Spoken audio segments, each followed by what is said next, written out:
1857 റിവോൾട്ടിന്റെ കാര്യകാരണങ്ങൾ നമ്മൾ ഡിസ്കസ് ചെയ്ത് കഴിഞ്ഞതാണ്. നമുക്കിനി 1857 റിവോൾട്ടിനകത്ത് എന്തൊക്കെ നടന്നു, എന്തൊക്കെ സംഭവിച്ചു എന്ന് പഠിക്കാനുണ്ട്.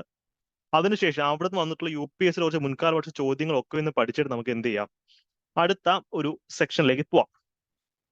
സോ മറ്റേ മംഗൾ പാണ്ഡെ സിനിമ എല്ലാവരും പോയി കണ്ടായിരുന്നോ? മംഗൾ പാണ്ഡെ മൂവി എല്ലാവരും കണ്ടായിരുന്നോ? മംഗൾ പാണ്ഡെ സിനിമ എല്ലാവരും കണ്ടോ? കണ്ടു. അപ്പൊ അതിനകത്ത് എല്ലാവരും തൊപ്പിയുടെ മുകളിൽ ഏത് അക്ഷരം എഴുതി വെച്ചിരിക്കുന്നത്? പട്ടാളക്കാരുടെ തൊപ്പിയുടെ മുകളിൽ ഏത് അക്ഷരം എഴുതി വെച്ചിരിക്കുന്നത്? 34 അല്ലെ? 34 നമ്മൾ മുൻകാല വർഷ ചോദ്യമാണ്. ഇവിടെ മംഗൾ പാണ്ഡെയുടെ തൊപ്പിയുടെ മുകളിൽ എഴുതി വെച്ചിട്ടുള്ളത് 34 നേറ്റീവ് ഇൻഫാൻട്രി എന്നാണ്. ഇന്ത്യ പടം ഇതിനകത്തുണ്ടായിരുന്നല്ലോ, പോയി. അപ്പൊ നല്ല പ്രീവിയസ് ഇയർ ചോദ്യമാണ്. മംഗൾ പാണ്ഡെ ഏത് ബറ്റാലിയന്റെ അല്ലെങ്കിൽ ഏത് യൂണിറ്റിന്റെ ഭാഗമായിരുന്നു? 34 നേറ്റീവ് ഇൻഫാൻട്രി. സോ നമുക്ക് അതിന്റെ ചരിത്രം ഒന്ന് പഠിക്കാം. ഈ 1857 റിവോൾട്ട് സ്റ്റാർട്ട് ചെയ്യുന്നത് ബരക്പൂരിലാണല്ലോ. ബരക്പൂർ, ബംഗാളിലെ ബരക്പൂരിൽ വെച്ചിട്ടാണ് ഇത് സ്റ്റാർട്ട് ചെയ്യുന്നത്. അവിടെ വെച്ചിട്ട് മംഗൾ പാണ്ഡെയുടെ അടുത്ത് അദ്ദേഹത്തിന്റെ കമാൻഡിങ് ഓഫീസർ ലെഫ്റ്റനന്റ് ബോഗ് എന്ത് ചെയ്യുന്നറിയോ? മറ്റേ പിഗിന്റെയും കൗവിന്റെയും ഒക്കെ ഫാറ്റ് യൂസ് ചെയ്ത് ക്രിയേറ്റ് ചെയ്ത കാർട്രിഡ്ജ് കടിച്ചു പൊട്ടിച്ചിട്ട് ഇത് നിറച്ചിട്ട് വെടിവെക്കാൻ നമ്മൾ കഴിഞ്ഞ ക്ലാസ് ഡിസ്കസ് ചെയ്താൽ പറയാണ്. അപ്പൊ മംഗൾ പാണ്ഡെ എന്ത് ചെയ്തു? നൈസായിട്ട് ഓക്കെ എന്നാ പിന്നെ എടുക്കാൻ പറഞ്ഞിട്ട് തോക്ക് എടുത്തിട്ട് നേരെ വെടിവെക്കുന്ന ബോഗിനിട്ട. ഇതാണ് റിവോൾട്ടിന്റെ ആ ഒരു ബിഗിനിങ് എന്ന് പറയുന്നത്. ഈ വെടി മാറിക്കൊള്ളുന്ന ആർക്കായിരുന്നു? ഈ വെടി ആർക്കാ തിരിച്ചുകൊള്ളുന്നത്? ബോഗനാണോ? ബോഗന് കുതിരയ്ക്കായിരുന്നു. അപ്പൊ അവൻ കുതിര ചത്തുപോയി. പക്ഷെ ഇതോടുകൂടി വിപ്ലവം പൊട്ടിപ്പുറപ്പെടുക. മംഗൾ പാണ്ഡെ സ്വാഭാവികമായിട്ട് എന്ത് ചെയ്യും? ബ്രിട്ടീഷുകാരെ പിടിച്ച് അദ്ദേഹത്തെ കഴിവിലേറ്റി, തൂക്കിലേറ്റി. അതുകൊണ്ട് തന്നെയാണ് അദ്ദേഹത്തെ നമ്മൾ he was the first Rebel who was hanged in the revolt of 1850s എന്ന് പറയുന്നത്. മംഗൾ പാണ്ഡെയാണ് 1857 റിവോൾട്ടിൽ തൂക്കിലേറ്റപ്പെടുന്ന ആദ്യത്തെ വ്യക്തി, ഫസ്റ്റ് മാർട്ടിയർ. അപ്പൊ ഞാൻ ചോദിച്ചോട്ടെ, പ്രിൻസ് ഓഫ് മാർട്ടിയർ അല്ലെങ്കിൽ രക്തസാക്ഷികളുടെ രാജകുമാരൻ എന്ന് വിളിക്കുന്ന ആരെയാ? രക്തസാക്ഷികളുടെ രാജകുമാരൻ ഭഗത് സിംഗ് ആണോ സുഭാഷ് ചന്ദ്രബോസ് ആണോ? Yes, Suraj, very good. Bhagat Singh ആണ്. യെസ്. അപ്പം പ്രിൻസ് ഓഫ് പാട്രിയറ്റ് ആരാ? രാജ്യസ്നേഹികളുടെ രാജകുമാരൻ ആരാ? അത് സുഭാഷ് ചന്ദ്രബോസ് ആണ് അല്ലേ? Okay, good. അപ്പം ഫസ്റ്റ് മാർട്ടിയർ 1857 റിവോൾട്ട് എന്ന് പറയുന്നത് മംഗൾ പാണ്ഡെയാണ്. അപ്പം ഏപ്രിൽ 8-നാണ് ഇതൊക്കെ സംഭവിക്കുന്നത്. ഏപ്രിൽ 8-നാണ് ഇതൊക്കെ സംഭവിക്കുന്നത് അല്ലേ? പക്ഷേ കുറെ കാലത്തേക്ക് ആൾക്കാരൊന്നും പേടിച്ചു. യെസ്, മംഗൾ പാണ്ഡെ തൂക്കിലേറ്റി. പക്ഷെ ആൾക്കാരുടെ ഉള്ളിലുള്ള ആ ഒരു എന്താ പറയാ വിപ്ലവ വീര്യം കെട്ടടങ്ങിയിരുന്നില്ല. ആ ഫിലിം കാണുമ്പോൾ അറിയാം. അതിനുശേഷം ജനറൽ ഭഗത് ഖാൻ എന്ന് പറയുന്ന വ്യക്തി അദ്ദേഹത്തിന്റെ കസ്റ്റഡിയിലുള്ള കുറച്ച് പട്ടാളക്കാരെ ചേർത്ത് വെച്ചുകൊണ്ട് എന്ത് ചെയ്യുന്നറിയോ? ഡൽഹിയിലോട്ട് വെച്ച് പിടിക്കുകയാണ്. അതുകൊണ്ട് തന്നെയാണ് 10th മെയ് 1857 ആണ് 1857 റിവോൾട്ട് സ്റ്റാർട്ട് ചെയ്തതിന്റെ ഔദ്യോഗിക വർഷമായിട്ട് നമ്മൾ അംഗീകരിക്കുന്നത്. കാര്യം മെയ് മാസത്തിൽ തന്നെ മംഗൾ പാണ്ഡെ തൂക്കിലേറ്റുന്നെങ്കിലും, ഏപ്രിൽ മാസത്തിൽ തന്നെ മംഗൾ പാണ്ഡെ തൂക്കിലേറ്റുന്നെങ്കിലും മെയ് മാസത്തിലാണ് ഈ വിപ്ലവം അതിന്റെ പുതിയ ഭാവം കൈവരിക്കുന്നത്. എന്താന്ന് വെച്ച് കഴിഞ്ഞാൽ ഈ ഭഗത് ഖാൻ ഒരു അടിപൊളി വ്യക്തിയാണ്. പേരുള്ള ജനറൽ ഭഗത് ഖാൻ.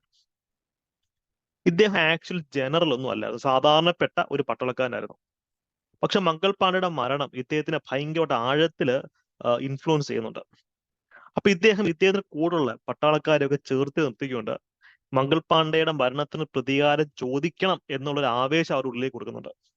അങ്ങനെ ജനങ്ങൾ ഇദ്ദേഹത്തെ സ്നേഹത്തോടു കൂടി വിളിക്കുന്ന പേരാണ് ജനറൽ. അല്ലെങ്കിൽ ഇദ്ദേഹത്തിന് ജനറൽ റാങ്ക് ഒന്നും ഇല്ല. കാരണം ഈ കാലഘട്ടത്തിലൊക്കെ ഒരു ഇന്ത്യക്കാരന് ഉയരാവുന്ന മാക്സിമം പൊസിഷൻ ആർമിയിൽ ഏതാ? സുബേദാർ മേജർ വരെ ആവാം. പോലീസിലെ ഡിവൈഎസ്പിക്ക് ഇക്വലന്റ് ആണ്. അല്ലാതെ ജനറൽ റാങ്കിലേക്കോ കമ്മീഷൻഡ് ഓഫീസർ റാങ്കിലേക്കോ ഒന്നും ഇവർക്ക് എത്താൻ പറ്റിയിരുന്നില്ല. പക്ഷെ ജനങ്ങൾ സ്നേഹത്തോടു കൂടി വിളിച്ച പേരാണ് ജനറൽ ഭഗത് ഖാൻ. അദ്ദേഹത്തിന്റെ നേതൃത്വത്തിൽ കുറെ ആൾക്കാര് ഡൽഹിയിലോട്ട് വെച്ചുപിടിക്കുക. ഡൽഹിയിലോട്ട് അവിടെ വെച്ചിട്ട് ബഹദൂർ ഷാ സഫർ എന്ന് പറയുന്ന മുഗൾ രാജാവിനെ അവർ ഈ വിപ്ലവത്തിന്റെ നേതാവായിട്ട് പ്രഖ്യാപിക്കുക. ഈ ബംഗാൾ ഈസ്റ്റിൽ കിടക്കുന്ന രാജ്യമാണ് അല്ലെ?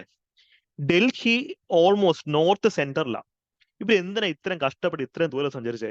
ഇവർക്ക് ബംഗാളിൽ തന്നെ എന്തെങ്കിലുമൊക്കെ സെറ്റപ്പ് ആക്കിയാൽ പോരാ? കാരണം ബ്രിട്ടീഷ് ഗവൺമെന്റിന്റെ ഒരു നെർവ് സെന്റർ ബംഗാൾ ആയിരുന്നു, ഡൽഹി അല്ലായിരുന്നു.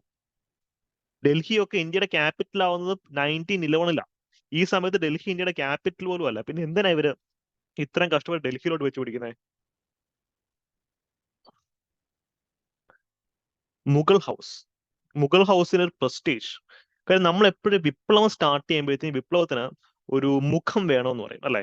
ഈ വിപ്ലവത്തിന്റെ ആശയത്തിനേക്കാൾ ഉപരി വിപ്ലവത്തിന് നേതൃത്വത്തിൽ നിൽക്കുന്ന ആൾക്കാർ ശ്രദ്ധിക്കും. ഇപ്പൊ ഫോർ എക്സാമ്പിൾ, ഇപ്പൊ പല തരത്തിലുള്ള മൂവ്മെന്റുകളും സ്റ്റാർട്ട് ചെയ്യുന്നുണ്ട്, അല്ലെ? പക്ഷെ ഒരുപക്ഷെ ആ മൂവ്മെന്റിന്റെ ഉദ്ദേശം അടിപൊളിയായിരിക്കും.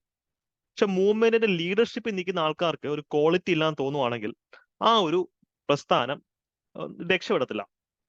പക്ഷെ ഒരു അടിപൊളി ഐഡിയോളജി അല്ലെങ്കിൽ പോലും അതിന്റെ ലീഡർഷിപ്പിൽ ഇരിക്കുന്ന ആൾക്കാർ കിടിലുവാണെങ്കിലോ അത് രക്ഷപ്പെടും. അപ്പൊ നിങ്ങൾ മനസ്സിലാക്കേണ്ട സംഭവം, ഒരു വിപ്ലവം അല്ലെങ്കിൽ ഒരു മൂവ്മെന്റ് അല്ലെങ്കിൽ ഒരു പ്രസ്ഥാനം വിജയിക്കുന്നതും തോൽക്കുന്നതും എല്ലാം ആശയത്തിനോടൊപ്പം അതിന്റെ നേതൃത്വത്തിൽ ആര് നിൽക്കുന്നു അതിന്റെ പെർസ്പെക്റ്റീവിലാണ്.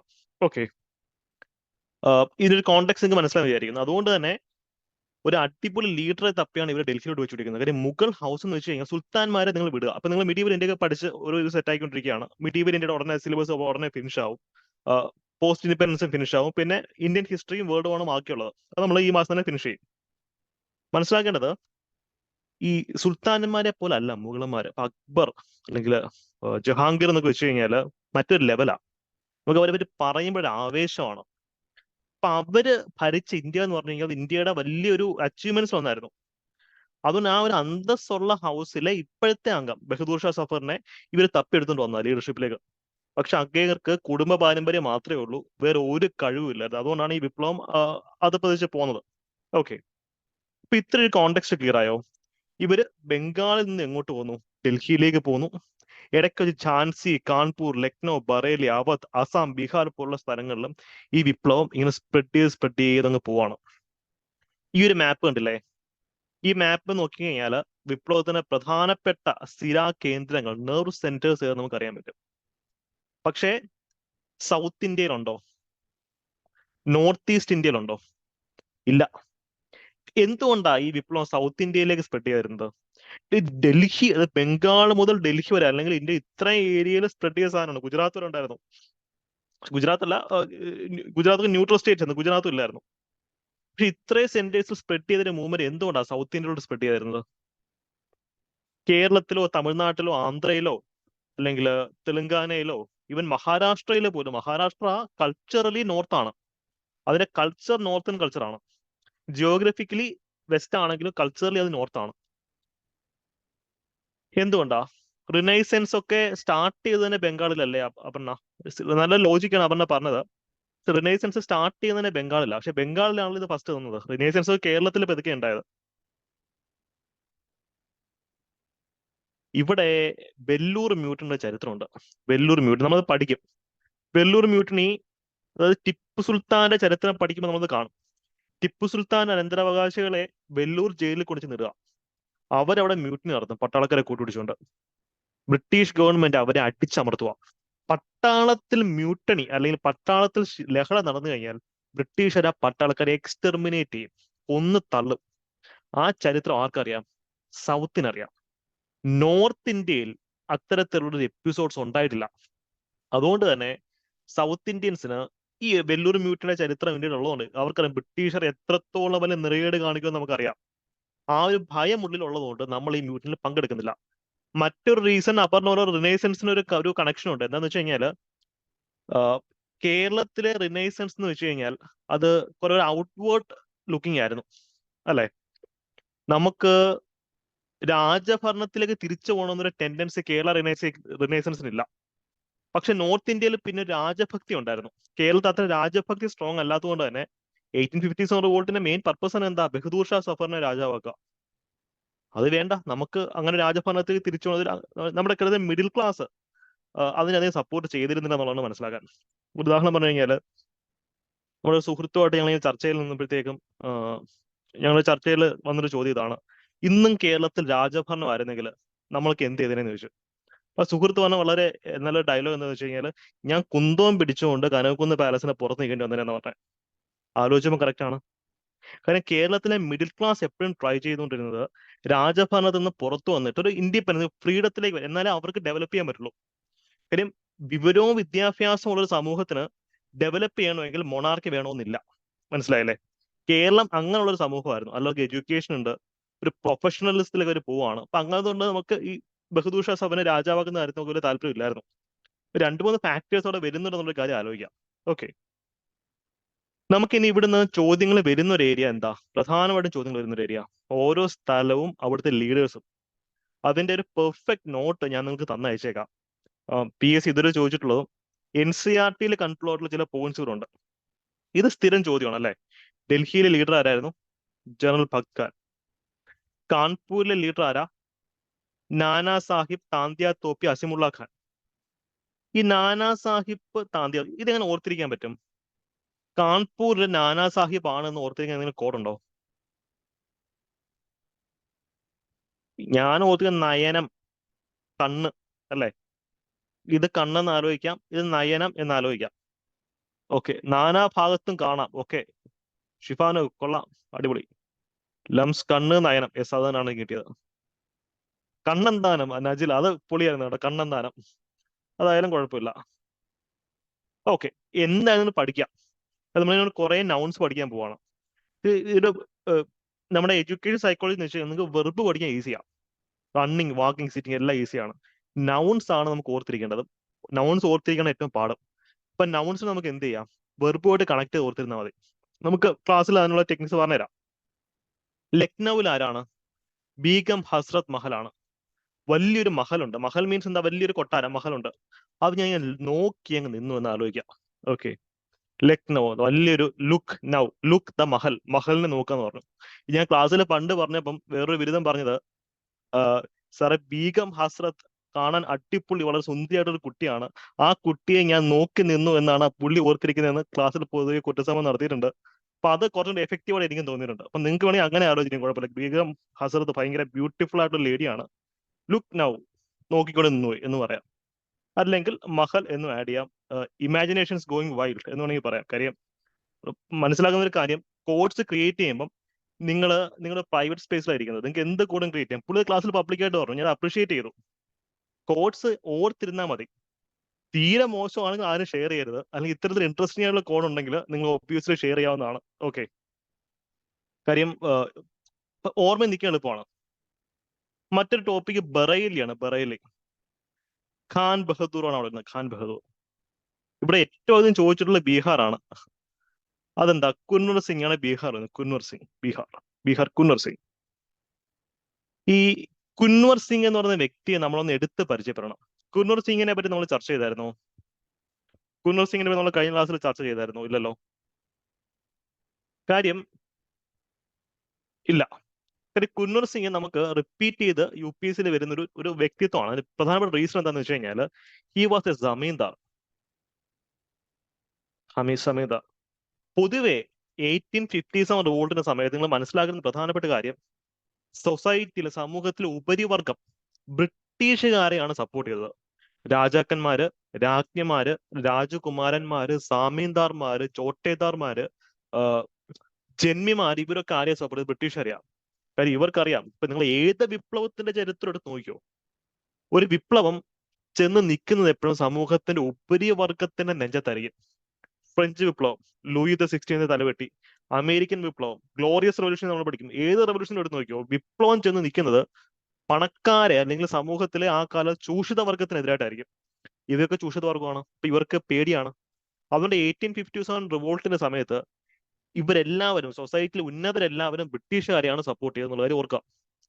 പക്ഷെ കുൻവർ സിംഗ് സാമീന്ദാറായിരുന്നു. സ്റ്റിൽ കുൻവർ സിംഗ് ബ്രിട്ടീഷുകാർക്കെതിരായിട്ടാണ് ഇവിടെ പടവെട്ടിയത്. എന്തുകൊണ്ടാ? കാര്യം കുൻവർ സിംഗിന്റെ കുറെ ലാൻഡ് ബ്രിട്ടീഷുകാർ കുൻവർ സിംഗിന്റെ എടുത്തുകൊണ്ട് പോയി. ഓക്കെ, എസ് ബീഹാർ സിംഹം, വെരി ഗുഡ് ശരണ്യ. ബീഹാർ സിംഹം, ജംഷഡ്പൂർ സിംഹം, ഇതൊക്കെ കുൻവർ സിംഗ് ആണ്. ജംഷഡ്പൂരിലാണ് കുൻവർ സിംഗ് പ്രധാനമായിട്ട് ഉണ്ടായിരുന്നത്, ബീഹാറിലെ. അപ്പം ഇതിന്റെ കോണ്ടെക്സ്റ്റ് അതാണ്. ഇദ്ദേഹത്തിന്റെ ലാൻഡ് കുറെ ബ്രിട്ടീഷുകാർ അടിച്ച ആ വൈരാഗ്യം തീർക്കാനാണ് കുൻവർ സിംഗ് എന്ത് ചെയ്തത്? ബ്രിട്ടീഷുകാർക്കെതിരായിട്ട് ഒരു പടയോട്ടം നടത്തിയത്. ഒരിക്കലും ദേശീയതയുടെ പുറത്തല്ല. നിങ്ങൾ മനസ്സിലാക്കുന്ന പ്രധാനപ്പെട്ട കാര്യം, ഇവരാരും നാഷണലിസ്റ്റുകളല്ല. ഇവരാരും ഇന്ത്യൻ ദേശീയതയ്ക്ക് വേണ്ടി വാദിച്ചവരോ ഒന്നുമല്ല. ബ്രിട്ടീഷുകാര് പോണം, ഇവർക്ക് ഭരിക്കണം, അതായിരുന്നു ഇവിടെ ലൈൻ. അതുകൊണ്ടാണ് ഇന്ത്യ അല്ലെങ്കിൽ ഇന്ത്യൻ എന്ന് പറയുന്ന ഒരു വികാരം ഈ കാലഘട്ടത്തിൽ ഇവർക്ക് ഉണ്ടായിരുന്നു എന്നുള്ള കാര്യം ഇപ്പോഴും നമുക്ക് സംശയമാണ്. ഓക്കെ, നമുക്ക് ഇനിയുള്ള പാറ്റേൺ ഇത്രയും കുറച്ച് അനലിറ്റിക്കലായിട്ട് പോകണം. എന്നാലേ സ്റ്റേറ്റ്മെന്റ് ടൈപ്പ് ക്വസ്റ്റ്യൻസ് വരുമ്പോൾ നിങ്ങൾക്ക് എലിമിനേറ്റ് ചെയ്യാൻ പറ്റത്തുള്ളൂ. അപ്പൊ ഈ സമയത്തൊന്നും ഇന്ത്യൻ അല്ലെങ്കിൽ ഭാരതീയൻ എന്നുള്ള വികാരമല്ല ഇവരെ നയിക്കുന്നത്. ഡൽഹിക്കാരൻ, കാൺപൂർക്കാരൻ, ലക്നൌക്കാരൻ, ബറേലിക്കാരൻ, ബീഹാറുകാരൻ, ആ ഒരു വിഭാഗം അവരെ നയിക്കുക. ഝാൻസി റാണി പടവെട്ടിയത് ഇന്ത്യ കണ്ടില്ല, ഝാൻസിക്ക് വേണ്ടിയിട്ടാണ്. നിങ്ങൾ ഒരു ചരിത്രം മനസ്സിലാക്കേണ്ടത് എന്താണെന്ന് വെച്ച് കഴിഞ്ഞാൽ, അവരെ ഝാൻസി റാണിയുടെ സിനിമ കണ്ടായിരുന്നോ? മണികർണിക, നമ്മുടെ കങ്കണ റണാവത്തിന്റെ. എക്സാക്ട്ലി അവനവനെ ബാധിച്ചപ്പോൾ. യെസ്. അപ്പൊ അതിനകത്ത് ഝാൻസി റാണി ഭയങ്കര ധീര വനിതയായിട്ടൊക്കെയാണ് കാണിക്കുന്നത്. She was an exemplary leader, ധീര വനിതയാണ്, എല്ലാം സംഭവിക്കുന്നു. പക്ഷെ പുള്ളിക്കാരി ഒരു സമയത്ത് ഡൽഹൌസി എഴുത്ത് കണ്ട് പറയുന്നുണ്ട്, അണ്ണാ, അണ്ണം പറയുന്ന പോലെ ഞാൻ ഝാൻസി ഭരിച്ചോളാം. And Jhansi will be a safe haven for Britain. ബ്രിട്ടീഷുകാർക്കുള്ള ഒരു സേഫ് ഹെവൻ ആയിട്ട് ഝാൻസി സൂക്ഷിച്ചോളാം. പക്ഷെ എന്റെ മകനെ രാജാവാക്കിയാൽ മതി. ഇതായിരുന്നു ഝാൻസി റാണിയുടെ ഡിമാൻഡ്.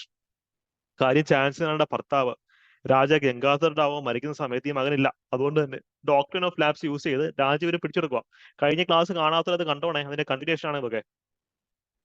പക്ഷെ ഡൽഹൌസി അത് നിഷേധിക്കുന്നതുകൊണ്ടാണ് ഝാൻസി റാണി ഇതിന് യുദ്ധത്തിന് വന്നത്. അപ്പം ഡൽഹൌസി ഝാൻസി റാണിയുടെ ഡിമാൻഡ് അംഗീകരിച്ച് ജനങ്ങളെ ഇത്ര ചൂഷണം ചെയ്തിരുന്നെങ്കിൽ പോലും ഝാൻസി റാണി കണ്ണടച്ചേനെ.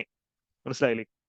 പക്ഷെ തീരെ നിവൃത്തികെട്ടത് കൊണ്ടാണ്, ഝാൻസി റാണി രാജ്യം നഷ്ടപ്പെടുമെന്ന് തോന്നിയോണ്ടാണ് പുള്ളിക്കാരി യുദ്ധത്തിന് ഇറങ്ങിയത്. Nevertheless she was a great leader, നല്ല ലീഡർ ആയിരുന്നു. ഈ കൂട്ടത്തിൽ കുറച്ചെങ്കിലും ലീഡർഷിപ്പ് ക്വാളിറ്റി ഉള്ള ഒരു വ്യക്തി ഝാൻസി റാണിയായിരുന്നു. അതിനെപ്പറ്റി പഠിക്കും. പക്ഷെ NCERT-യിൽ കുറച്ച് ആൾക്കാരുടെ പേര് മെൻഷൻ ചെയ്തിട്ടുണ്ട്, നമുക്കതൊന്ന് പഠിക്കണം. ഉദാഹരണത്തിന് ഷാമൽ, ഉത്തർപ്രദേശിലെ ബിർജോൾ ടൗണിലെ നേതാവായിരുന്നു ഷാമൽ. ഇദ്ദേഹമാണ് ബറൌട്ട് ജാട്സിനെ നയിച്ചുകൊണ്ട് ബ്രിട്ടീഷുകാർക്കെതിരെ യുദ്ധം. ജാറ്റ് വാട്ട് ഇസ് ജാറ്റ്? ഇതൊരു വംശമാണ്, ഒരു വംശമാണ്. ജാട്ട് റെജിമെന്റ് ഒക്കെ പട്ടാളം, രജപുത്ത് എന്നൊക്കെ പറയുന്ന പോലെ, അല്ലെങ്കിൽ സിംഗ് എന്ന് പറയുന്ന പോലെ ഒരു വംശമാണ് ജാട്ട്. ഒരു മാർഷ്യൽ റേസാ, പട്ടാളക്കാരാണ് ഇവര്, അല്ലെ? അപ്പൊ ഇവരെ നയിച്ചിരുന്നത് ഷാമൽ ആണ്. Shamal, okay. Jat reservation issue ഒക്കെ ന്യൂസിനകത്തുണ്ട്. അപ്പൊ ആ സമയത്തൊക്കെ ഷാമലിന്റെ വിപ്ലവ വീര്യത്തിനെ പറ്റി പറയപ്പെടുന്നുണ്ട്. അപ്പൊ നിങ്ങൾ അത് ജസ്റ്റ് ഒന്ന് ഫോക്കസ് ചെയ്യാം. ഷാമൽ നമുക്ക് വരാൻ സാധ്യതയുള്ള ഒരു സെക്ഷനാണ്. ബാക്കിയുള്ള ലീഡേഴ്സിനെ നിങ്ങൾ ജസ്റ്റ് ഒന്ന് നോക്കിയേ. ഇത് സെൽഫ് എക്സ്പ്ലനേറ്ററി ആണ്, പഠിക്കുക. ബിക്കോസ് ഒരു പ്രാവശ്യം PSC ചോദിച്ചത് കുളു ഇവിടെ 1850s കൂടെ നയിച്ചത് ആരാണ്? രാജാ പ്രതാപ് സിംഗ് ആണ്. രാജാ പ്രതാപ് സിംഗ്. ബീഹാറിൽ കുൻവർ സിംഗ് ആണെന്ന് എല്ലാവർക്കും അറിയാം. പക്ഷെ അവിടെ അമർ സിംഗ് എന്ന് പറയുന്ന മറ്റൊരു വ്യക്തിയും ഉണ്ടെന്ന് ചരിത്രകാരന്മാർ പറയുന്നുണ്ട്. ഇതൊക്കെ റാങ്ക് മേക്കിംഗ് ക്വസ്റ്റ്യൻസ് ആയിരിക്കും. കുൻവർ സിംഗിനെ ചോദിച്ച് PSC മടുത്തിരിക്കുവാണ്. ഇനി അമർ സിംഗിനെ ചോദിക്കാം. കുൻവർ സിംഗ് നിന്ന സ്ഥലമാണ് ജഗദീഷ്പൂർ. ബീഹാറിലെ ജഗദീഷ്പൂരിലാണ് കുൻവർ സിംഗ് പട നയിച്ചത്. അപ്പം ബീഹാർ ചോദിച്ചാലും ജഗദീഷ്പൂർ ചോദിച്ചാലും എല്ലാ ആൻസറും കുൻവർ സിംഗ് തന്നെയാണ്. ബാക്കിയുള്ള സ്ഥലങ്ങൾ ജസ്റ്റ് നോക്കി വെക്കുക. ഓക്കെ. ഡൽഹിയിൽ ബഹദൂർ ഷാ സെക്കൻഡും ഉണ്ട്, ജനറൽ ഭക്ത് ഖാനും ഉണ്ട്. അപ്പൊ ഞാൻ ചോദിച്ചോട്ടെ, യെസ്, ആറ, വെരി ഗുഡ് ലംസ്, ആറ, ബീഹാറിൽ ആറ. നമുക്കത് മോഡൽ ക്വസ്റ്റ്യൻസ് അത് വരുന്നുണ്ട്. ഡൽഹിയിൽ 1857 റിവോൾട്ടിനെ നയിച്ചത് ആര് എന്നൊരു ചോദ്യം വരികയാണ്. ആ ഓപ്ഷനകത്ത് ബഹദൂർ ഷാ സെക്കൻഡും ഉണ്ട്, ഭക്ത് ഖാനും ഉണ്ട്. നിങ്ങൾ ആരെ ചൂസ് ചെയ്യും? ആരെ ചൂസ് ചെയ്യും? നമുക്ക് ഇങ്ങനെയുള്ള ചോദ്യം SSC-യിൽ വന്നിട്ടുണ്ട്. നമ്മളിപ്പോ across UPSC, PSC, SSC questions എല്ലാം അനലൈസ് ചെയ്തിട്ടാണ് ക്ലാസ് എടുക്കുന്നത്. ഭക്ത് ഖാനാണോ? ഭക്ത് ഖാനാണോ? രാജാവാണോ ജനറൽ ആണോ വലുത്? സിമ്പിൾ ചോദ്യമാണ്. നിങ്ങൾ പറഞ്ഞതാണ് ന്യായം, നിങ്ങൾ എല്ലാവരും പറഞ്ഞതാണ് ന്യായം. പക്ഷെ അവിടെ ആൻസർ കീയിൽ അവർ കൊടുത്തിരിക്കുന്നത് ബഹദൂർ ഷാ സെക്കൻഡ് ആണ്. കിങ് അവിടെ ലോജിക് അതാ. കിങ്ങിന്റെ കമാൻഡിലാണ് ജനറൽ ഉള്ളത്. മനസ്സിലായല്ലേ? പക്ഷെ പണി മൊത്തം, നിങ്ങൾ പറഞ്ഞ കറക്റ്റാ, പണി മൊത്തം എടുത്തത് ഭക്ത് ഖാനാ. ഭക്ത് ഖാൻ നിർബന്ധിച്ചുകൊണ്ട് മാത്രമാണ് ബഹദൂർ ഷാ എന്ത് ചെയ്യുന്നത്, ഇത് വിപ്ലവത്തെ നയിച്ചോന്ന് എഗ്രി ചെയ്യുന്ന പോലും. ആക്ച്വലി ഭക്ത് ഖാൻ ഭീഷണിപ്പെടുത്തുമായിരുന്നു, മരിയെ കളത്തിലിറങ്ങിയില്ലെങ്കിൽ വാരിയിട്ട് ചവിട്ടി കൂട്ടിക്കളയെന്ന് പറഞ്ഞു. കാര്യം രാജാവായ രാജാവിന്റെ സ്ഥാനത്ത് ഇരിക്കണം, നിങ്ങൾക്ക് ആ ഡ്യൂട്ടി ചെയ്യാൻ വയ്യെങ്കിൽ വിപ്ലവമൊക്കെ ആയിട്ട് ഞാൻ നിങ്ങളെ വന്നിട്ട് എടുത്തിട്ടിരിക്കുമെന്ന് പറഞ്ഞു. അങ്ങനെയാണ് അദ്ദേഹം ഇറങ്ങുന്ന പോലും. നിങ്ങൾ പറഞ്ഞത് ശരിയാണ്. പക്ഷെ ഒഫീഷ്യൽ ആൻസർ കീയിലേക്ക് വരുമ്പോഴത്തേക്കും രാജാവെന്ന് തന്നെ പഠിക്കാം, ബഹദൂർ ഷാ സെക്കൻഡ് തന്നെ പഠിക്കാം. ഓക്കെ. ബാക്കിയുള്ള ഡേറ്റ ജസ്റ്റ് ഒന്ന് വായിച്ചു വെച്ചേക്കാം കേട്ടോ. ഓക്കെ. ഇവിടെ നിങ്ങൾ ശ്രദ്ധിക്കേണ്ടത്, തിരിഞ്ഞു പോകുന്നൊരു കാര്യം ഞാൻ പറഞ്ഞുതരാം. ബറേലി നമുക്ക് തിരിഞ്ഞു, ബറേലിയിൽ ആരാ? ഖാൻ ബഹദൂർ ഖാൻ ആണ്. ഡൽഹിയിൽ ആരാ? ഭക്ത് ഖാൻ ആണ്. രണ്ടും രണ്ട് ആൾക്കാരാ. കൺഫ്യൂസിങ് ഫാക്ട് ആണ്, വെരി ഇമ്പോർട്ടൻറ്റ്, റിപ്പീറ്റഡ് ക്വസ്റ്റ്യൻ. ബറേലിയിലെ ലീഡർ ഖാൻ ബഹദൂർ ഖാൻ, ഓപ്ഷൻസിനകത്ത് ഭക്ത് ഖാനും കാണും. രണ്ടുപേരാ. അപ്പം സൂക്ഷിച്ച് കൈകാര്യം ചെയ്യുക. ഓക്കെ, ഗ്വാളിയാറും കാൺപൂരും താന്തിയ തോപ്പിയാണ്. ഇതിനുശേഷം 1857 റിവോൾട്ടിന്റെ ബാക്കിയുള്ള ചരിത്രം നമുക്ക് നോക്കാം. അപ്പൊ എന്തുകൊണ്ടാണ് സൗത്ത് ഇന്ത്യയിൽ 1857 റിവോൾട്ട് സക്സസ്ഫുൾ ആവുമെന്ന് പറഞ്ഞത്? 1857 റിവോൾട്ട് പ്രധാനപ്പെട്ട റീസൺ എന്താ? ഇവിടെ വെല്ലൂർ മ്യൂട്ടിന്റെ ചരിത്രമുണ്ട്. ബ്രിട്ടീഷ് നിങ്ങൾക്ക് എന്നെ സംഭവം എന്ന് വെച്ച് കഴിഞ്ഞാല് ആ മ്യൂട്ടിനിക്ക് ശേഷം ടിപ്പു സുൽത്താന്റെ പരമ്പരയെ ബ്രിട്ടീഷർ കൊല്ലുന്നില്ല. നിങ്ങൾ മനസ്സിലാക്കേണ്ടതാ, കൊല്ലുന്നില്ല. അവരെ ബംഗാളിലേക്ക് നാട് കടത്തുക. പിന്നെ ബംഗാളിലേക്ക് അല്ലെങ്കിൽ BBC ഡോക്യുമെന്ററി ഉണ്ടായിരുന്നു ദാറ്റ് ഇന്ന് ബംഗാളിലെ റിക്ഷാവാലാസ്, അതായത് ബംഗാളിലെ ഏറ്റവും താഴേക്കിടയിലുള്ള മോസ്റ്റ് പാർശ്വവൽക്കൃത സമൂഹം റിക്ഷാവാലാസ്. ഈ റിക്ഷാവാലാസ് ടിപ്പു സുൽത്താനിന്റെ ഡിസെൻഡേഴ്സ് ആണെന്നൊരു തിയറി ഉണ്ട്. അല്ലെങ്കിൽ ബംഗാളിൽ കൊണ്ടിട്ടിട്ട് ഇവരെ മാക്സിമം ക്രൂശിക്കുക. That to make an example. ഒരാളെ തട്ടിക്കഴിഞ്ഞാൽ അവൻ വിപ്ലവകാരിയാവും, അല്ലെങ്കിൽ അവൻ രക്തസാക്ഷിയാണ് ഒരുത്തിനെ തട്ടിക്കഴിഞ്ഞാൽ. പക്ഷെ ജയിലിനകത്തും തെരുവിലോട്ട് പീഡിപ്പിച്ചാലോ അവനൊരു പാഠമാണ്, അവനെ പോലെ ആവരുതെന്ന് ആൾക്കാർ ചിന്തിക്കും. മനസ്സിലായില്ലേ? ഇപ്പൊ ഭഗത് സിംഗിനെ തൂക്കിലേറ്റി എന്ന് പറഞ്ഞാൽ ഭഗത് സിംഗ് രക്തസാക്ഷിയായത്. പക്ഷെ അതേ ഭഗത് സിംഗിനെ ജയിലിനകത്തിട്ട് കുറെ കാലമായിട്ട് നരകിപ്പിച്ചിരുന്നെങ്കിലോ ഭഗത് സിംഗിനെ പോലെ ആവരുത് എന്ന് ആ കാലഘട്ടത്തിൽ യൂത്ത് ചിന്തിച്ചേനെ. ബിക്കോസ് നമ്മുടെ ഇമോഷൻ അതാണ്. വാലർ ഒരു സൈഡിലിരിക്കും, പക്ഷെ നമ്മളുള്ളൊരു ഭയമാണ്. ആ ഭയത്തെ ഇൻഫ്യൂസ് ചെയ്യാനാണ് ബ്രിട്ടീഷുകാർ ശ്രമിച്ചത്. അതുകൊണ്ട് സൗത്ത് ഇന്ത്യൻസ് ഇതിനെ വളരെ ബോധർ ചെയ്തില്ല. പക്ഷെ നോർത്ത് ഇന്ത്യൻസ് ഇനി അറിയാൻ പോവാണ് അത് ബ്രിട്ടീഷുകാരെ എന്താണ്. നമുക്ക് സൗത്ത് ഇന്ത്യൻസിന്റെ കാര്യം അറിയാം, എന്തുകൊണ്ടാ? വെല്ലുവിളിയുടെ ചരിത്രമുണ്ട്.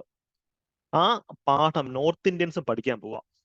ഇവിടെയാണ് PSCയുടെ മുൻകാല ചോദ്യം വരുന്നത്. ഡൽഹിയിലെ കശാപ്പുകാരൻ എന്നറിയപ്പെടുന്ന ആര്? ഡൽഹിയിലെ കശാപ്പുകാരൻ John Nicholson, butcher of Delhi. Because Delhi ഏകദേശം 1 വർഷത്തോളം വിപ്ലവകാരികളുടെ കസ്റ്റഡിയിലായിരുന്നു. ആ ഡൽഹിയെ പിടിച്ചെടുക്കാൻ ബ്രിട്ടീഷുകാർ ഇറക്കുമതി ചെയ്യുന്ന ഒരു ബ്രിട്ടീഷ് ജനറൽ ആണ് ജോൺ നിക്കോൾസൺ എന്ന് പറയുന്നത്. ഇന്നും ബ്രിട്ടീഷ് വാർ ഹിസ്റ്ററിയിലെ ഏറ്റവും പ്രധാനപ്പെട്ട മെമ്പേഴ്സിൽ ഒരാളാണ്. അപ്പൊ ഇദ്ദേഹത്തിന് ഒരു കാര്യം, നിങ്ങൾ എന്ത് ചെയ്താലും കുഴപ്പമില്ല, ഡൽഹിയെ തിരിച്ചു പിടിക്കണം. അത് മാത്രമേ ബ്രിട്ടീഷുകാരെ പറയുന്നുള്ളൂ, ഡൽഹൌസി പറയുന്നുള്ളൂ, സോറി കാനൻ പറയുന്നുള്ളൂ. കാനന്റെ കമാൻഡ് അനുസരിച്ച് ജോൺ നിക്കോൾസൺ ഡൽഹിയിൽ തേർവാഴ്ച നടത്തുവാണ്. സ്ത്രീകളെയും കുട്ടികളെയും സഹിതം കൊന്ന് തെരുവിലിട്ടു. എന്തിനാ? ഇതൊരു പാഠമായിരിക്കണം. ഭാവിയിൽ ആരും ബ്രിട്ടീഷുകാർക്കെതിരായിട്ട് ഒരു ഒരു വെടി പോലും ഉതിർക്കരുത്. പുരുഷന്മാരെ മൊത്തം എക്സ്റ്റർമിനേറ്റ് ചെയ്തു. ഇതിനകത്ത് വിപ്ലവത്തിൽ പങ്കെടുത്ത ആൾക്കാരെയും ബ്രിട്ടീഷുകാരെ സപ്പോർട്ട് ചെയ്ത ആൾക്കാരെയും ഒക്കെ ഇദ്ദേഹം തട്ടി. കാര്യം എന്താ? ആൾക്കാരെ തെരഞ്ഞു പിടിച്ച് കൊല്ലുന്ന ബുദ്ധിമുട്ടല്ലേ? ഇത് ഇൻഡിസ്ക്രിമിനേറ്റ് കില്ലിംഗ് എന്ന് പറയും. അതായത് നമ്മൾ ഒരാളെ കൊല്ലേണ്ടവനെ കൊല്ലുന്നതാണ് കില്ലിംഗ് അക്കോർഡിംഗ് ഡിസ്ക്രിപ്ഷൻ. ഇത് ഇൻഡിസ്ക്രിമിനേറ്റ്, കാർഡടിച്ച് വെടിവെക്കാന്ന് പറയില്ലേ? കണ്ണി കണ്ട എല്ലാ ഇന്ത്യൻസിനെ കൊന്ന്. ഈ കൊന്ന് തള്ളിയതിന്റെ കൂടുതൽ ബ്രിട്ടീഷുകാരെ സപ്പോർട്ട് ചെയ്ത ആൾക്കാർ വരെ ഉണ്ടായിരുന്നു. അവര് ഒരേ കുറ്റം ഡൽഹിയിൽ താമസിച്ചു എന്നത് മാത്രമാണ്. അതുകൊണ്ടാണ് അദ്ദേഹത്തിനെ ബുച്ചർ ഓഫ് ഡൽഹി എന്ന് വിളിക്കുന്നത്. പക്ഷേ ആ ഓപ്പറേഷനിൽ ഇദ്ദേഹത്തിന് പരിക്ക് പറ്റുന്നുണ്ട്. പുള്ളി അവിടെ കിടന്ന് മരിക്കുവാണ്. ഡൽഹിയിൽ വെച്ച് ഇദ്ദേഹം മരിക്കുവാണ്. ഇന്നും ബ്രിട്ടീഷ് വാർ ഹിസ്റ്ററിയിലെ ഒരു എന്താ പറയാ ഹീറോയാണ് ഇദ്ദേഹം. പക്ഷെ ഇന്ത്യൻസിനെ സംബന്ധിച്ച് he's a butcher of Delhi. അപ്പൊ നിങ്ങൾ കശാപ്പ് അത്ര മോശപ്പെട്ട ജോലിയാണ്? ഒരിക്കലും അല്ല. ഇതൊരു മെറ്റഫോറിക്കലാണ്. നമ്മുടെ എന്താ പറയാ പണ്ട് കാലത്ത് നമ്മൾ ഉപയോഗിക്കുന്ന സാധനങ്ങളാണ് ഇതൊക്കെ. പൊളിറ്റിക്കലി കറക്റ്റ് അല്ല. ബുച്ചർ എന്താ അത്ര മോശപ്പെട്ട? നമ്മുടെ ഫുഡ് സെക്യൂരിറ്റിയിൽ ഏറ്റവും എസെൻഷ്യൽ കമ്പോണന്റ് ആണ് ബുച്ചേഴ്സ്. കശാപ്പുകാരൻ ഇല്ലെങ്കിൽ നമുക്ക് മീറ്റ് കിട്ടില്ല. പക്ഷെ ഇത് മെറ്റഫോറിക്കൽ യൂസേജ് ആണെന്നുള്ള രീതിയിൽ പഠിച്ചു വയ്ക്കുക കേട്ടോ. ഇവൻ ഭഗത് സിംഗ് പോലും അങ്ങനെയുള്ള ചില യൂസേജ് നടത്തുന്നുണ്ട്. അപ്പൊ നമ്മൾ ഇവിടെ യൂസ് ചെയ്യേണ്ടത് UPSC ക്ലാസ് എടുക്കുന്ന പിള്ളേർ ചോദിക്കും, ഇത് ഇങ്ങനെയാണോ പറയുന്നത്? മോശമല്ലേ? ബട്സർ എന്ന് വെച്ചാൽ അത്ര മോശപ്പെട്ട വ്യക്തിയാണോ കശാപ്പുകാരൻ? ഒരിക്കലും അല്ല. നമ്മൾ ഇതിനെ പഠിക്കേണ്ടത് കൾച്ചറൽ റിലേറ്റീവ്സ് എന്നൊരു സ്കൂൾ ഓഫ് തോട്ട് ഉണ്ട്. നമ്മൾ ചരിത്രത്തിലെ എപ്പിസോഡ്സ് പഠിക്കുമ്പോഴത്തേക്കും ആ കാലഘട്ടത്തിലെ മോറൽസിന് വെച്ചുകൊണ്ട് അത് പഠിക്കാം. ആ മോറൽസ് ഇന്നില്ല, സമ്മതിക്കുന്നു. നമുക്ക് ഇന്ന് ആ ഒരു മോറൽസ് ഫോളോ ചെയ്യാൻ പറ്റും. പക്ഷെ ആ കാലഘട്ടത്തിലെ മോറൽസ് വെച്ചിട്ട് പല ആൾക്കാരും പലതും പറഞ്ഞിട്ടുണ്ടായിരിക്കും. അത് ഇന്നത്തെ പൊളിറ്റിക്കൽ സെൻസിബിലിറ്റിയിൽ തെറ്റായിരിക്കാം, സമ്മതിക്കുന്നു. പക്ഷെ PSC ചോദിക്കുന്ന ചോദ്യമാണ്. അപ്പൊ ഇങ്ങനെയാണ് നിങ്ങൾ പഠിക്കാം. Okay, yes. ചോദ്യം സർ. ഹരി, അത് PSCയിലാണെങ്കിലും SSCയിലാണെങ്കിലും ഈ ഒരു പാറ്റേൺ തന്നെ ചൂസ് ചെയ്താൽ മതി കേട്ടോ. കാര്യം രാജാവാണ് ടോപ്പിൽ ഇരിക്കുക, തൊട്ട് താഴെയുള്ള ജനറൽ. ഓക്കെ, ക്ലിയർ ആയോ? അപ്പോൾ പിന്നീട് ഈ റിവോൾട്ടിനെ ബ്രിട്ടീഷരെ അടിച്ചമർത്തുന്നത് എങ്ങനെയാ നമ്മൾ ഡിസ്കസ് ചെയ്യുന്നത്? അടിച്ചമർത്തല. ഇവിടെ ബഹദൂർ ഷാ സഫറിനെ ബ്രിട്ടീഷരെ കൊല്ലുന്നില്ല. എന്തുകൊണ്ടാണ് കൊല്ലാതെ? ഞാൻ നേരത്തെ പറഞ്ഞത്, തട്ടിക്കളഞ്ഞിരുന്നെങ്കിൽ ബഹദൂർ ഷാ സഫറിനെ ഒരു രക്തസാക്ഷിയായിട്ട് നമ്മൾ ഇപ്പോഴും പഠിക്കേണ്ടത്. ഒരുപക്ഷെ ബഹദൂർ ഷാ സഫർ അന്ന് തട്ടിക്കളഞ്ഞിരുന്നെങ്കിൽ രക്തസാക്ഷിയുടെ രാജകുമാരൻ ആരെന്നുള്ള ചോദ്യത്തില് നമ്മൾ ബഹദൂർ ഷാ സഫറിന്റെ പേര് PSC ഇട്ടേനെ. Bahadur Shah Zafar was never a martyr.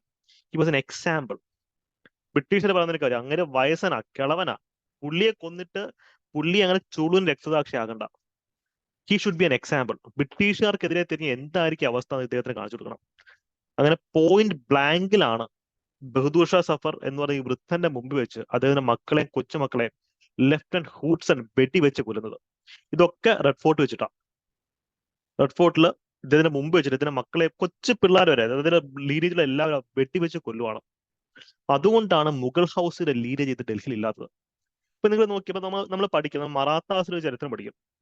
KK what അല്ലെങ്കിൽ പേഷ്വ, കുറെ ഹോൾക്കർ എന്നൊക്കെ പറയും. ഇപ്പോഴും മഹാരാഷ്ട്ര പൊളിറ്റിക്സിൽ KK വാട്ട്സ് ഉണ്ട്, ഹോൾക്കർ ഉണ്ട്, അവിടുത്തെ ബോളിവുഡിലും പൊളിറ്റിക്സിലൊക്കെ ഇവരുണ്ട്. പക്ഷെ എന്താ ഒരു മുഗൾ ഇന്ത്യയിൽ ഇല്ലാത്ത എന്താ? ഒരു മുഗൾ എന്ന പേരുള്ള, അല്ലെങ്കിൽ മുഗൾ ഹൗസിൽ ആരും ഇന്ത്യൻ പൊളിറ്റിക്സിലോ സിനിമയിലോ ഇല്ലാത്ത എന്താ? എല്ലാവരും തട്ടി കളഞ്ഞു, എല്ലാവരെയും കൊന്നു കുഴിച്ചു മൂടി ബ്രിട്ടീഷുകാർ. പക്ഷെ മറാത്ത കോൺഫെഡറൻസിലെ ആൾക്കാർ, കുറെ ആൾക്കാർ ബ്രിട്ടീഷുകാരെ സപ്പോർട്ട് ചെയ്തിട്ട് അവരൊക്കെ ഇന്നും ഉണ്ട്. ഈ വലിയ വലിയ ഹൗസിലെ ആൾക്കാർ, മുഗൾ സുൽത്താൻസ് അല്ലെങ്കിൽ പേഷ്വാസ് ഇന്നില്ലല്ലോ. എന്തുകൊണ്ട്? അവരൊക്കെ ബ്രിട്ടീഷുകാർ കൊന്നുകളയുടെ പേഷ്വാസ് ഇന്നില്ലാത്തത്. അതുപോലെ തന്നെ ഇതോടുകൂടി ഇന്ത്യയിലെ മുഗൾ ഹൗസ് എൻഡ് ചെയ്യുക, തീർന്നു ഇതോടുകൂടി. മറ്റൊരു ബ്ലഡ് ലീനേജ് ഇല്ല, ബ്ലഡിൽ വേറെ ആരും ഇല്ല, അറ്റ്ലീസ്റ്റ് ലെജിറ്റിമേറ്റ് ചിൽഡ്രൻസ് ആരും ഇല്ല. യെസ്,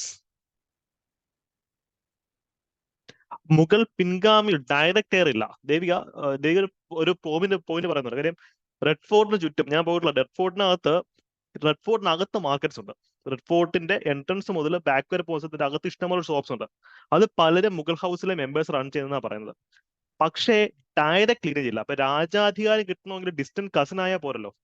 മുഗൾ ഹൗസിന് ചുറ്റും അവിടെ ബിസിനസ്സും, അവിടെ നമ്മുടെ താജ്മഹലിന്റെ വർക്കിംഗ് ബോർഡിനകത്ത് പോലെ മുഗൾ ഹൗസിലെ മെമ്പേഴ്സ് ഉണ്ടെന്നാണ് പറയുന്നത്. താജ്മഹലിന്റെ ഓപ്പോസിറ്റുള്ള പള്ളിയുടെ വർക്കിംഗ് ബോർഡിനകത്ത്.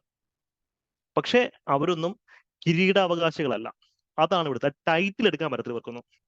ഡിസ്റ്റന്റ് കസിൻസ് അങ്ങനെയൊക്കെയുള്ള ആൾക്കാരുണ്ട്. പക്ഷെ ടൈറ്റിൽ എടുക്കാൻ പറ്റുന്ന ഡയറക്റ്റ് എയേഴ്സിനെയാണ് അവരെന്ത് ചെയ്തത്? എക്സ്റ്റർമിനേറ്റ് ചെയ്തത്. വംശഹത്യ എന്ന് വേണമെങ്കിൽ പറയാം. എക്സാക്ട്ലി അജീഷ്. പക്ഷെ ഇപ്പൊ ഹോൾക്കേഴ്സ് ഉണ്ട്, KK വാട്ട്സ് ഉണ്ട്, അവർക്കൊന്നും ഈ സീനില്ല. പക്ഷെ പേഷ്വാസിനെ കൊന്നു കളഞ്ഞു. പേഷ്വാസ് ഇപ്പൊ ആരുമില്ല. പേഷ്വ എന്നുള്ള ടൈറ്റിലുള്ള ഏതെങ്കിലും സിനിമ നടനെയോ രാഷ്ട്രീയക്കാരനെ കാണാൻ പറ്റുമോ? ഇല്ല. അതാണ് ഇവിടുത്തെ അവസ്ഥ എന്ന് പറയുന്നത്. ഓക്കെ, ക്ലിയർ ആയെന്ന് വിചാരിക്കുന്നു. യെസ്. അപ്പം ഡൽഹിയിലെ കാര്യമായി. നമുക്ക് ഝാൻസിറോട്ട് പോയല്ലോ. ഝാൻസിയിൽ 1858 റാണി ഝാൻസി റാണിയാണ് എന്ത് ചെയ്യുന്നത്? റിവോൾട്ടൊക്കെ നയിക്കുന്നത്. പുള്ളിക്കാരി നമുക്കറിയാം. ഝാൻസി റാണി എന്താ? ബാറ്റിൽ മരിക്കുവാണ് ഝാൻസി റാണി. സിനിമയിലുള്ള ആൾക്കാർക്ക് അറിയാം. പക്ഷെ ഝാൻസി റാണിയുടെ മരണം കുറച്ച് ഡിഫറെന്റ് ആയിരുന്നു. കാര്യം പുള്ളിക്കാരി, ഒന്നാമത്തെ കാര്യം, she's A representative of Indian womanhood, അല്ലെ? ഇന്ത്യൻ സ്ത്രീത്വത്തിന് പ്രതി ആണ് ഝാൻസി റാണി എന്ന് പറയുന്നത്. പക്ഷെ ഝാൻസി റാണി എബോവ് ദാറ്റ് ഭയങ്കര മിലിറ്ററി മൈൻഡ് ആയിരുന്നു. ഇപ്പൊ മംഗൾ പാണ്ഡെ, നിങ്ങൾ ഒബ്ജക്റ്റീവായിട്ട് ആലോചിക്കുക, ഇമോഷൻസ് അപ്പാർട്ട്. മംഗൾ പാണ്ഡെ എന്താ ചെയ്തത്? കണ്ണടച്ച് വെടിവെക്കുമായിരുന്നു. വെടിയെന്ന് കുതിരയ്ക്ക് കൊണ്ടു. ഭക്തിഖാൻ എന്താ ചെയ്തു? കുറെ ആൾക്കാരെ കൂടി ഡൽഹിയിലോട്ട് പോയി ഹൂഡ്സിനെ അവിടെ അടിച്ചമർത്തി. ബഹദൂർ ഷാ സഫറിനും വലിയ ചെവിത്യൊന്നും ഇല്ലായിരുന്നു. കുന്നർ സിംഗിനും നല്ലൊരു ലീഡർഷിപ്പ് ക്വാളിറ്റി ഇല്ല. കുന്നർ സിംഗിനും. ഝാൻസി റാണി എന്ന് വെച്ച് കഴിഞ്ഞാൽ, അല്ലെങ്കിൽ താന്തിയ തോപ്പിയും ഝാൻസി റാണി എന്നൊക്കെ വെച്ച് കഴിഞ്ഞാൽ, അല്ലെങ്കിൽ even Nana Sahib for that matter, അവർക്ക് കുറച്ചും കൂടെ ഒരു മിലിറ്ററി മൈൻഡ് ഉണ്ട്. ഇവർ പ്രോപ്പർ ലീഡേഴ്സ്, നല്ല നേതാക്കന്മാരായിരുന്നു അത്. അതുകൊണ്ട് തന്നെയാണ് ഝാൻസി റാണിയെ ജനറൽ ഹ്യൂ റോസ് കൊന്നതിന് ശേഷം അദ്ദേഹം പറഞ്ഞ പ്രസിദ്ധമായിട്ടുള്ള വാചകമുണ്ട്: here lay the woman who was the only man among rebels. ഝാൻസിനെ മരിച്ചു കിടക്കാം. ഈ കിടക്കുന്നതാണ് 1857 റിവോൾട്ടിലെ റെബൽസിന്റെ കൂട്ടത്തിൽ, അല്ലെങ്കിൽ വിപ്ലവകാരികളുടെ കൂട്ടത്തിൽ ആണായി പിറന്ന ഒരേ ഒരു വ്യക്തിയെന്ന്. ഇപ്പൊ പെട്ടെന്ന് ചിലപ്പം ഈ കോരിത്തെരിപ്പും രോമാഞ്ചമൊക്കെ വരും, അല്ലെ? ഹ്യൂ ക്രോസ് ഭയങ്കരമായിട്ട് ഝാൻസി റാണിയെ പ്രൊട്ടക്ട് ചെയ്തെന്നൊക്കെ. അപ്പൊ അതിനകത്ത് മറ്റു കുറച്ച് എലമെന്റ്സും ഉണ്ട്. കാരണം ബ്രിട്ടീഷുകാരുടെ ഈ ടൈപ്പ് ഡയലോഗ്സ് ഒരു കോയിന്റ് രണ്ട് സൈഡ് പോലെ. ഒരു സൈഡ് നമുക്ക് അടിപൊളിയായിട്ട് തോന്നും, മറ്റേ സൈഡിലാണ് പണിയിരിക്കുന്നത്. സി, അന്ന് പെണ്ണുങ്ങൾക്ക് ഇത് എന്താ പ്രശ്നം? അല്ലെങ്കിൽ ഒരു ലേഡിക്ക് ഒരു ജനറൽഷിപ്പിൽ ഇരുന്ന എന്താ പ്രശ്നം? മിലിറ്ററി. അപ്പം പുള്ളി പറഞ്ഞിരിക്കുന്നത് എന്താ? പെമ്പിള്ളേർക്ക് നോക്കത്തില്ല. Xi was a man. അപ്പം അദ്ദേഹം അടിപൊളിയായി പുള്ളിക്കാൻ ചെയ്യുന്നത്, he should have celebrated the womanhood of that person, അല്ലെ? ഝാൻസിയുടെ സ്ത്രീത്വത്തെ ആയിരുന്നു അദ്ദേഹം വാഴ്ത്തേണ്ടത്. പക്ഷെ പുള്ളിക്കാരൻ വാഴ്ത്തിയത് എന്താ? പെണ്ണുങ്ങൾക്ക് ഒന്നും ചെയ്യരുത്. ഇത് കംപ്ലീറ്റ്ലി മാൻലി ആയിട്ടുള്ള സംഭവമാണ്, പുരുഷന്മാർക്ക് മാത്രം ചെയ്യാൻ പറ്റുന്ന കാര്യമാണ്. She was the only man among rebels. റെബൽസിന്റെ കൂട്ടത്തിൽ ആണായി പിറന്ന ഒരു വ്യക്തി. മറ്റൊരു ഡയമെൻഷൻ എന്താ? ഇവിടെ ഫൈറ്റ് ചെയ്ത് വേറെ ആരും ആണുങ്ങളല്ല എന്നുള്ളതാണ്. അപ്പം ബ്രിട്ടീഷർക്കെതിരായിട്ട് ഫൈറ്റ് ചെയ്തവരാരും പുരുഷന്മാരെ അല്ല. മൊത്തത്തിൽ ഒരു ജെൻഡർ ഇൻസെൻസിറ്റീവ് റിമാർക്കാണ് ഹ്യൂ ക്രോസ് നടത്തിയത്. പക്ഷേ നമുക്ക് ചോദ്യം വന്നിട്ടുണ്ട്, ഹ്യൂ ക്രോസ് ആണെന്നുള്ളൊരു കാര്യം ഓർക്കാം. നമുക്ക് ഒരു ഡിസ്ക്രിപ്റ്റീവ് എക്സാമിന് വരാം, അനലൈസ് ദി സ്റ്റേറ്റ്മെന്റ്. അപ്പൊ നമ്മൾ അടിപൊളിയാണ്, ജാൻസറാണ് പുകഴ്ത്തിയാണെന്ന് എഴുതി വെച്ചേക്കരുത്. പുകഴ്ത്തലുണ്ട്, ഹി അഡ്മയർഡ് ഹർ, സമ്മതിക്കുന്നു. പക്ഷെ അതിന്റെ കൂട്ടത്തില് കുറെ മുള്ളുകളും ഇതിനകത്തുണ്ട്. ഇത് ആക്ച്വലി ഇന്ത്യൻ സ്ത്രീത്വത്തിനും അല്ലെങ്കിൽ ഇന്ത്യൻ എല്ലാ ജെൻഡർ കാറ്റഗറിക്ക് എതിരായിട്ടുള്ള ഇൻസൾട്ട് ആയിരുന്നു ഈ പറയുന്ന കാര്യം എന്നുള്ളത് അറിഞ്ഞിരിക്കാം. Okay, yes. അപ്പൊ ജാൻസിറാണ് ചരിത്രം ക്ലിയർ ആണ്.